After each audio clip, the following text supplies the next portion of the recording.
Hello and welcome to PoliGraph. I'm Manasi Phadke, Deputy Editor with ThePrint, and joining me today is our political editor, DK Singh. The India Alliance just concluded its third meeting in Mumbai on Friday. The first two were in Patna and Bengaluru, and in this particular meeting, it seems like the alliance has made some solid progress.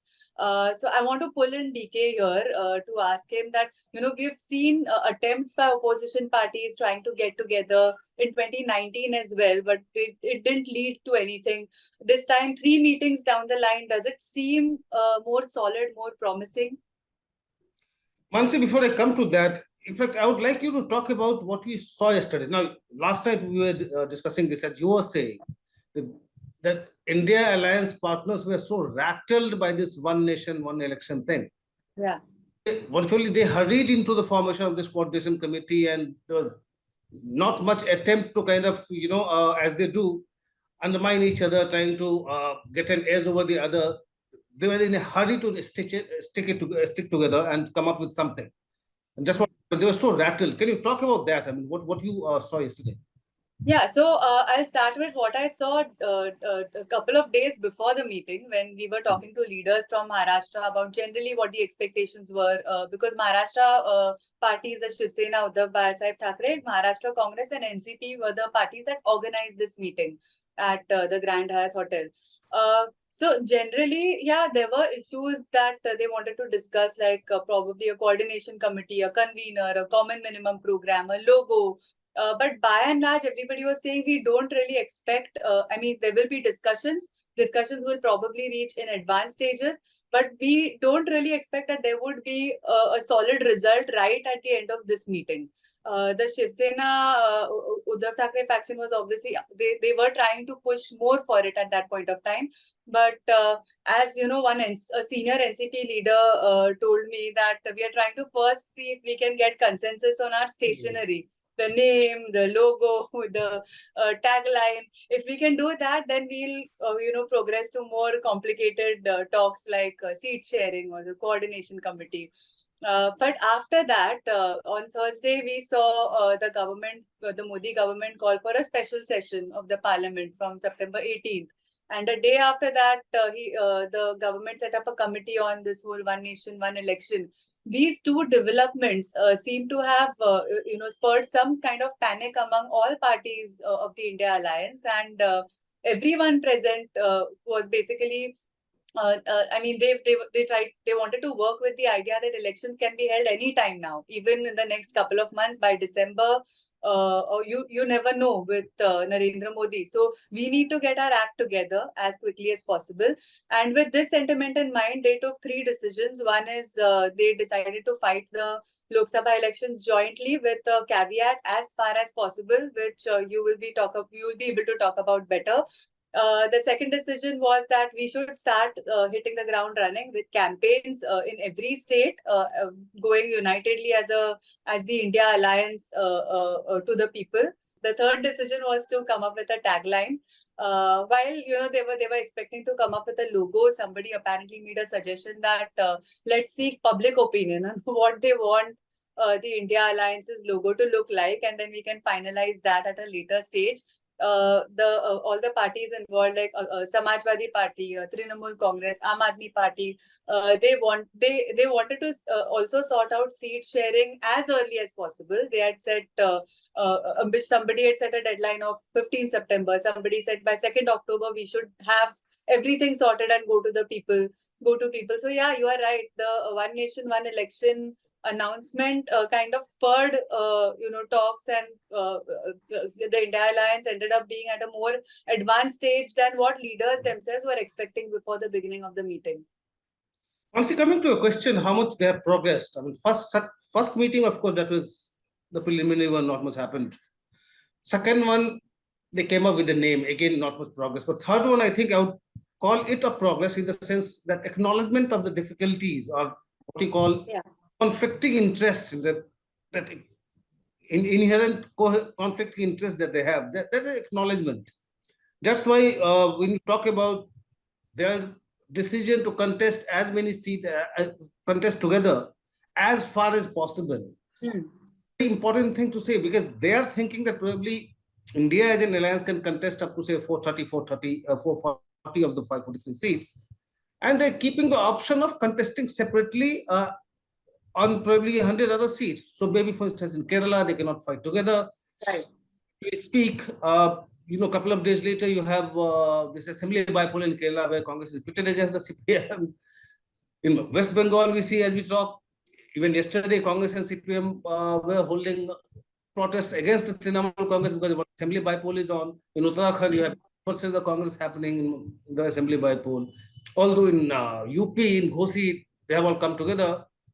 Congress is supporting the SP. But otherwise, the assembly bypolls, that they're still at each other's throat. I mean, in states right now, many states. But to acknowledge that we will contest together on as far as possible, they will be united. So that's first acknowledgement, and that's a good thing. Second thing is they are probably working on the vision document also. In the sense, what Rahul said, although he just went after Adani, but then he said that people we will have something specific about our vision for the poor, for the farmers, and for the laborers. Mind you, he did not talk about the middle classes. So at least they will have some vision because they cannot repeat what they did in 2019. Chowkidar Chor had campaign about Rafale. I mean, it did not really find favor with the people. And when you heard Rahul yesterday, you thought that probably he was going in the same direction. He was feeling so confident. But then, after he's saying that there will be a document for them where spelling out what their vision is for the people. So we can look forward to that. But yes, there are still some irritants. As you talked about, some people wanted the seat sharing negotiations to be over. So in fact, before they went to the meeting, I had a meeting with some AAP leader, and he was very specific. There are two things we would want. One is this coordination committee had to be formed. Second, they wanted was a subcommittee for seat sharing talks to finalize seat sharing, and they wanted the seat sharing thing to be over by the 30th of September. Then yesterday there were some other parties like Trinamool Congress. They wanted that seat sharing thing to be over by the 15th of October. The idea is that again showed you the kind of distrust in the alliance, in the sense they want to wrap it up now, not because they want stability in the alliance, because they want to do it before the next round of assembly elections, in which the Congress is expected to do better, or in which the Congress is expecting to do better. And then once Congress does well in that election, it will come back and with a basically a bigger heft and with a better negotiating power.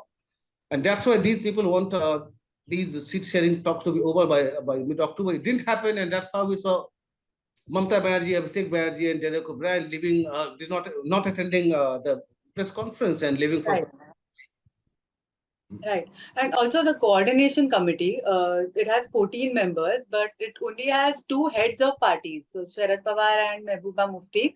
Other than that, all heads of parties, chief ministers have deputed their lieutenants on the coordination committee. Why do you think is that?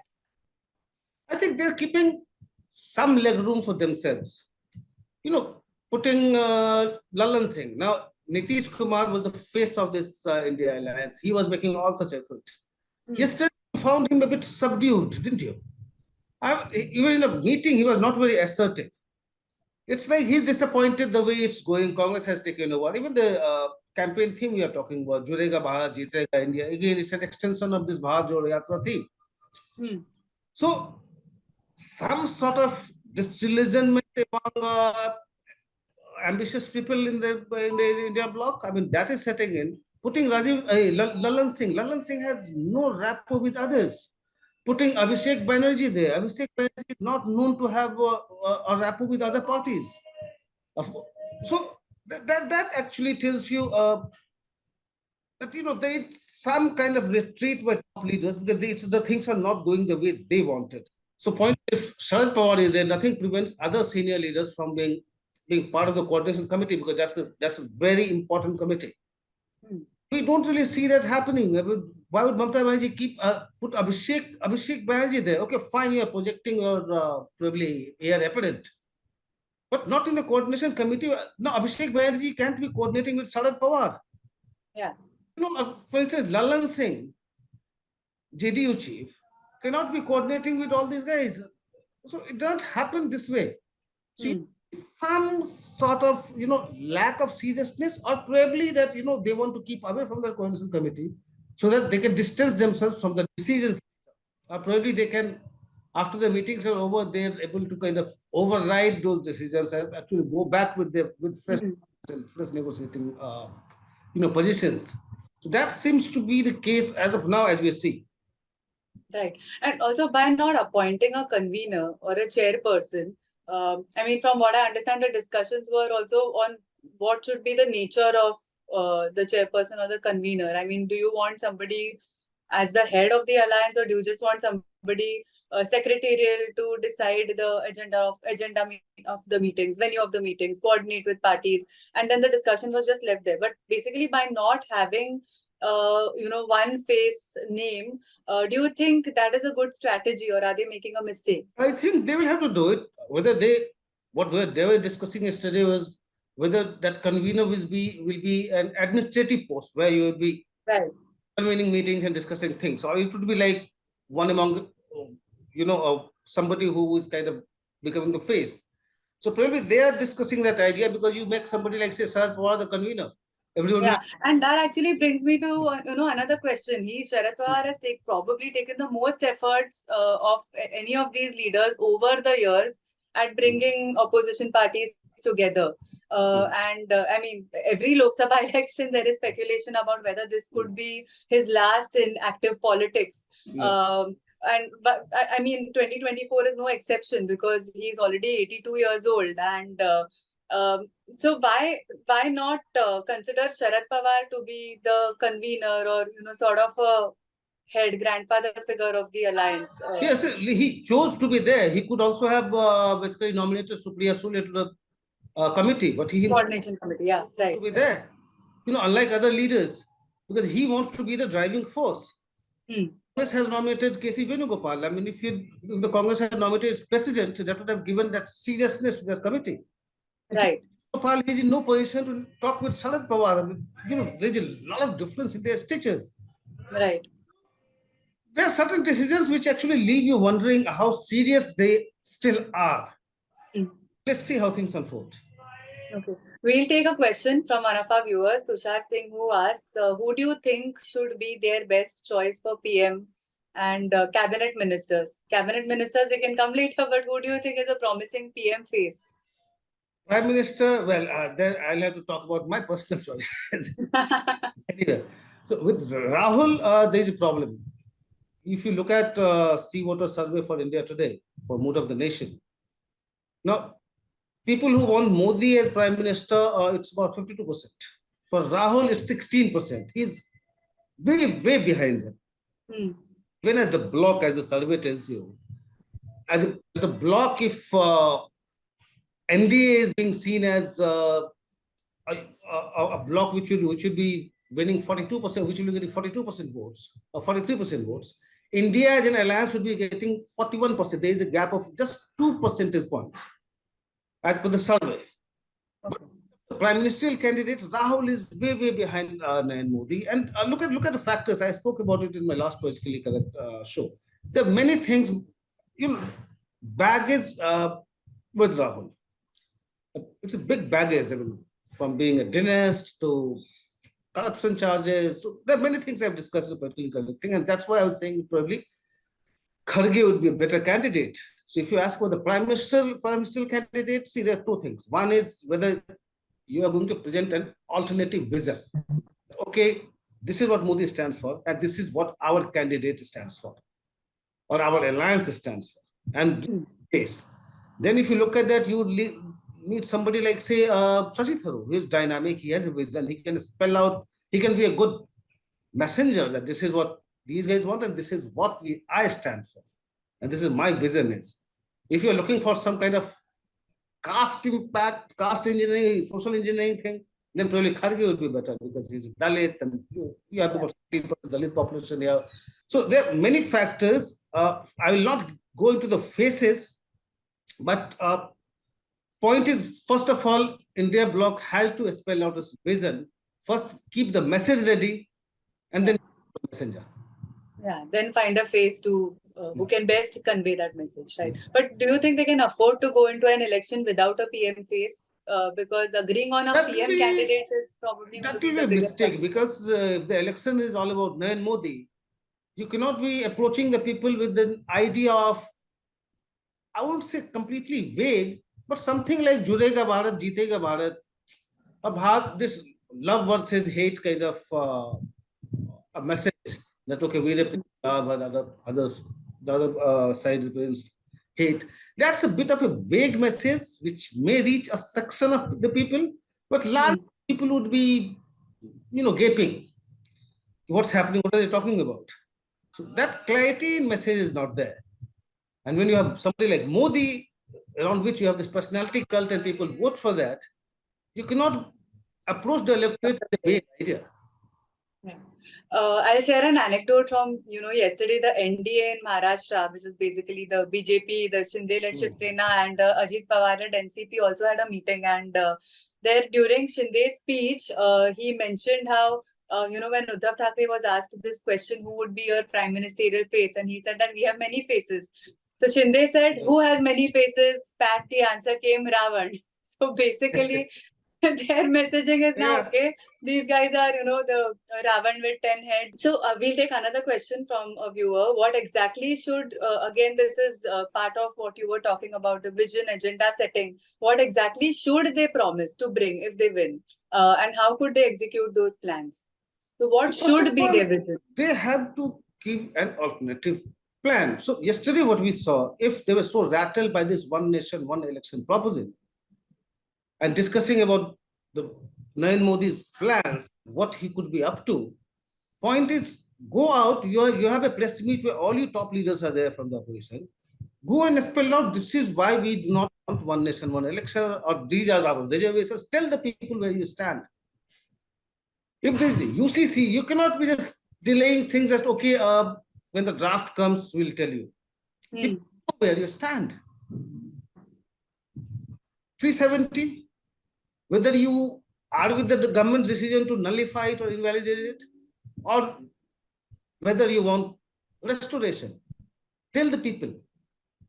This love versus hate binary, and people don't vote for that. They would really like to know, say, in the national education policy. We would like to hear Rahul Gandhi where he stands on national education policy. What are his objections? Tell the people where you stand on issues that matter to their day-to-day life. Get out of the rhetoric, basically. Yes. Yeah. We'll take a viewer's question at this point. So, how will seat sharing in Andhra Pradesh, Telangana, and Odisha happen? And I would like to add my own question to it. Where do you think is it likely to be the most complicated generally across India, and which party do you think will have to, which party or parties do you think will have to adjust the most? So first of all, Andhra, Telangana, Odisha, there is no India. You may say that left may be somewhere, portion, but left is not in a position to ask for the seat, say in Andhra or Telangana. In Odisha, of course, you have BJD, Congress, and BJP. So India as an alliance is not there. So these three states you have to keep out, unless somebody is thinking that probably Chandrababu Naidu would join. So then you can talk about India. But Naidu, just the other day, he was in Delhi and he rolled it out completely. He wouldn't be joining India. So we have to keep these three states apart. As far as complications are concerned, I would say most complication will be in Punjab with the Aam Aadmi. Because with Mamata Banerjee, Congress has 2 seats in West Bengal. So it doesn't really matter. Mamata Banerjee will be ready to give the Congress, say, 3 seats, 4 seats, probably. Yeah. It will help her. But in Punjab and Delhi, it's like, as we discussed earlier, AAP and Congress, basically AAP has been feeding on the Congress votes. Now, in 2019 Lok Sabha election, Congress won 8 seats in Punjab, 8 out of 13. AAP got just 1. It has, of course, lost the recent by-election to Jalandhar, so Congress is down to 7. But pointing as Congress at the National Party in 2024 election, when it starts negotiating with the Aam Aadmi Party, Aam Aadmi Party says that you have to go by the last election, that is the assembly election. where we were the most dominant partner, and let's discuss Lok Sabha seat with that yardstick in mind. So there, the Congress should be left with a couple of seats if you go by the AAP's calculations. But the thing is, in the Lok Sabha election, AAP is not the face. It's the Congress which should give AAP that national stage. So how they manage, and besides local level, all Congress leaders in both Delhi and Punjab are against any tie-up with the Aam Aadmi Party. Most of them. But the High Command is willing, and that's why you have seen Lovely, who is not so much against that tie-up, being appointed Delhi Congress committee chief. From the High Command, there is willingness, but again, they are all deferring this seat sharing negotiation. Congress is still not willing to, because you know in Punjab, what do you do? If you have 7 sitting MPs today, you can't be dropping them. And after all, Punjab, AAP is a newcomer in Punjab. You have, and you are still pretty strong. So that will be difficult in Delhi, yes, because Delhi, even if you put together all the opposition votes, I mean, most of these seats, BJP will be far ahead. So in Delhi, even though Congress is number 2 in when we talk about 2019 election, number 2 on 5 out of 7 seats. But again, we should not be looking at past elections just now. But just to give an indicator, look, you put AAP and Congress votes together in 2019. Even then, they do not defeat the BJP. So both are on the back foot, both the Congress and the AAP, on their own, neither seems to be in a position to challenge the BJP in Delhi. Probably they would agree, and there's enough room for compromises on both sides. But in Punjab, it's going to be really tough. In Kerala, there won't be any alliance and with the left, I'm sure. But those seats are very clear. You asked about the most complicated thing. I think Punjab is the most complicated thing here. Complicated. Okay. All right. We'll take one last question from a viewer, Vinayak Sardesai, who wants to ask, do you think the real reason for all the opposition parties under the India Alliance coming together, despite huge contradictions and differences among them, is because the central agencies like ED, CBI have been raiding them? Largely, yes. Largely, yes.